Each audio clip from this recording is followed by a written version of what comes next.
guys, and welcome to my channel. So in today's video it's going to be a Q&A. I jumped on my Instagram and asked you to ask me what questions you want to know. If you don't follow me on Instagram, I'll leave it here for you guys. So pretty much I'm recording on my phone as I still don't have a camera. Well, I have a camera, but not one that I video on, and I'm reading the questions off my laptop, which is over here. So if in the video I'm looking off to this direction, it's because I'm trying to read the questions. But I'm going to get straight into it because there are a few and I want to answer as many as I can. So the first one is, where did you grow up? So I guess I grew up in two places. I lived in Perth until I was about 12 in a place called Secret Harbour, which was a really nice area, like on the beach and the golf course, and I really enjoyed living there. I was really sad when I had to move to Noosa, but I'm actually so glad I did because I have great friends and I love the area and stuff like that. So yeah, that's where I grew up. The next question is, how old am I? I am 22, turning 23 at the end of the year. I feel like I'm so old now, like saying 23, it sounds like really old. So the next question is, what do you do for work? Now, I currently do social media for work, but I'm only doing, I'm probably going to get another job because I don't personally find that I make enough money off Instagram. Just being real with you all, it's like what you think people earn is probably like more than they really do, unless you have like 1 million followers or like a couple of 100k. I've only just hit 100k, so for me personally it's not enough to like live a lavish lifestyle on. So before Instagram though, I was managing a restaurant full-time, and I've always had a full-time job before that. The next question is workout routine. So at the moment, I honestly don't have a workout routine. I've been super slack, especially since I got back from America. However, if I did have a workout routine, it's really basic stuff. Like I love doing lunges, squats, stuff with booty bands, leg work, stuff to work your bum. I don't really train my arms or back or shoulders or anything very often, which, as my boyfriend likes to tell me all the time, is really bad because you're meant to grow your whole body at once. But yeah, that's pretty much what I do if I do go to the gym. The next question is, what movie do you watch over and over without getting tired of? So there's definitely a few. The Hunger Games is amazing. I literally am obsessed with it. I think I've seen all of them about 3 times. The other one would be Divergent. Once again, kind of similar to the Hunger Games, I guess. I love the series. Harry Potter. I've seen all the Harry Potters like maybe 3 or 4 times.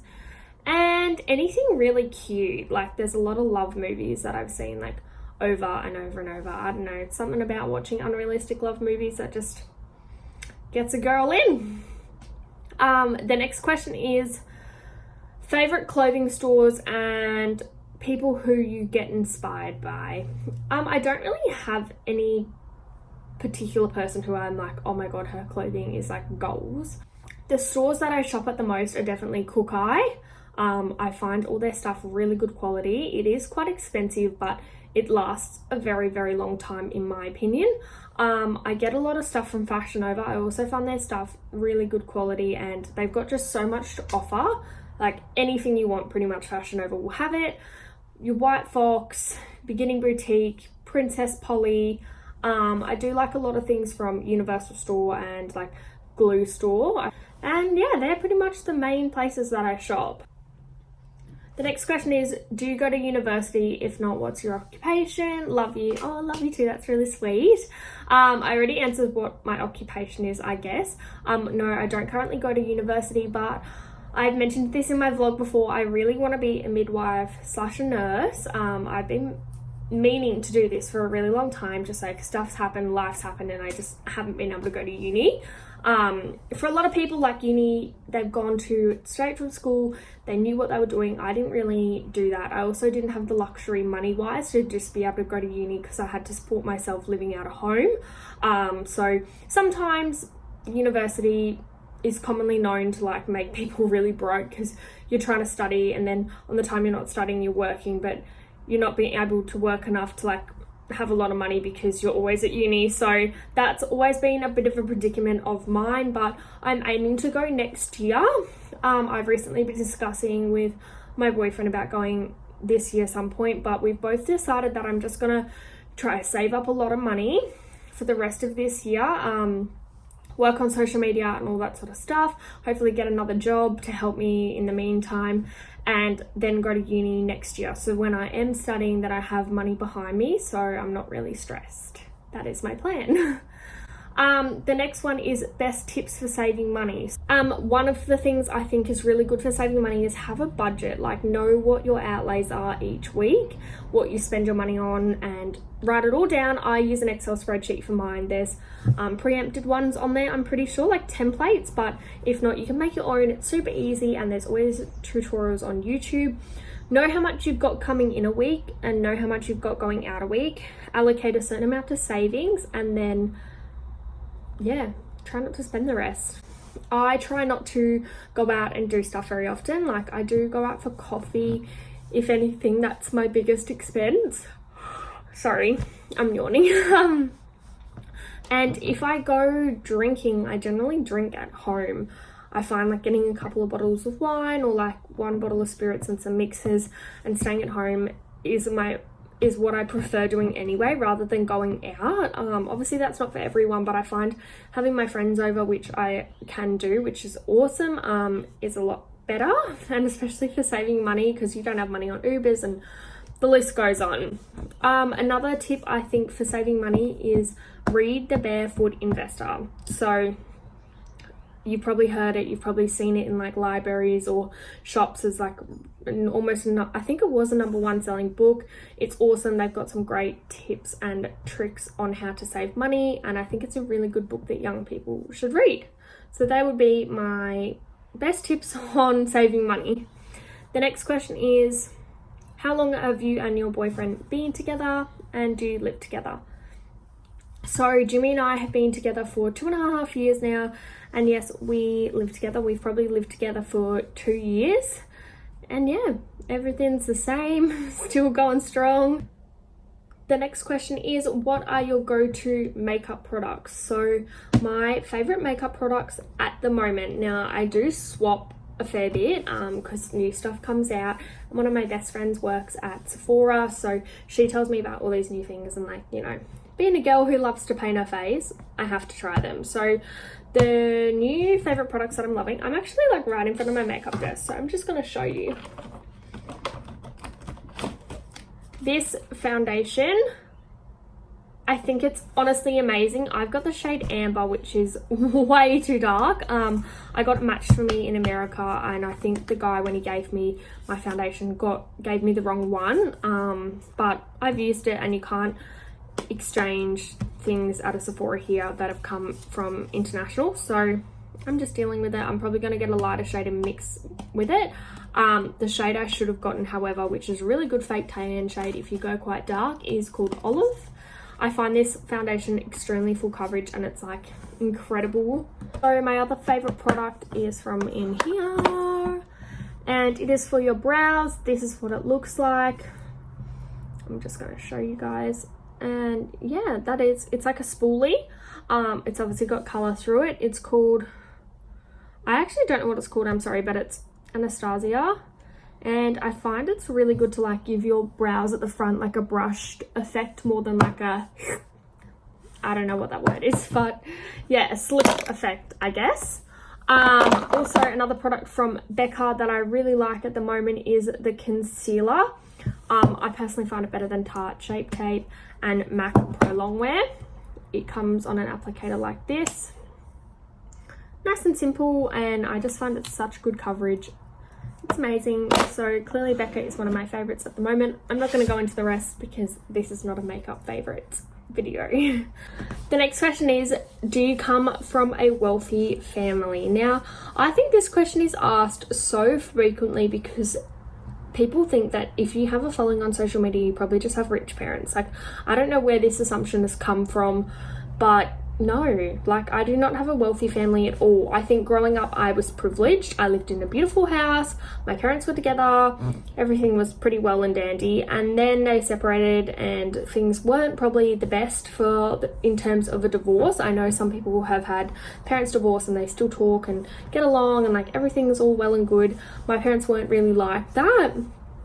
And without sharing my whole life, no, I don't have wealthy parents at all. I have paid for myself since I was 17, like maybe a few things here and there my parents like helped out with maybe when I was 18 or around the 17, 18 mark. But apart from that, everything I have paid for myself. I feel like as well, I enjoy that I've paid for things. If you can have your parents pay for things, my God, that's amazing. As long as you're grateful and appreciative, then that is totally fine. But I feel like I look after my things really well because I have worked for them, and I think it's a different perspective with money when you have earned it. That's just my personal opinion. The next question is, do you think you and your partner are going to have babies and get married? Now, yes. He's probably watching this like, oh my God. No, but we've definitely discussed getting married and having kids. We are both 100% set on that. I really want to have kids in the next like 3 years, I'd say. I have endometriosis, which is a disease that can really affect your fertility. So the sooner the better for me and obviously my partner.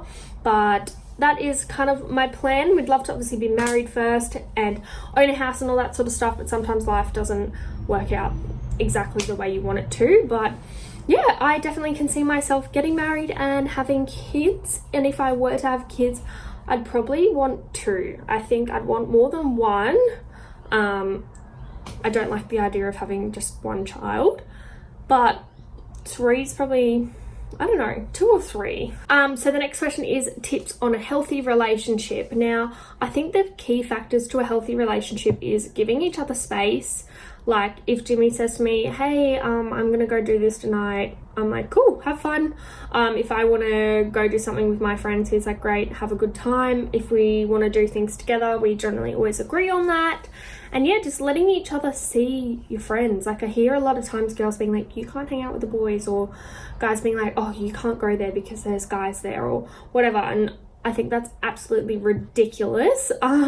Jimmy does not control me in any way, shape or form, and I do not control him in any way, shape or form. He's his own person, I'm my own person, and we try and work our lives together, which I think is really good.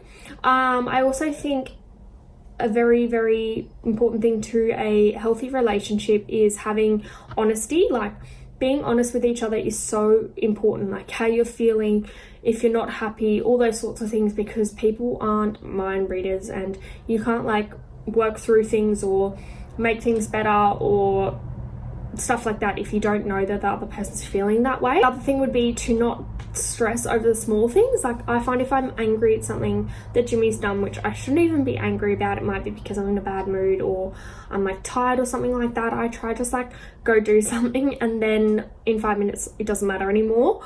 I always think if like the problem's not reoccurring, or if it's not something that actually like really, really makes you upset, like makes you want to cry or something like that, it's probably not worth bringing up. The next question is tips on losing weight. Now, the only tips I can probably give you to lose weight, because I'm not a dietitian, I'm not a PT, I don't really know that much about losing weight as such.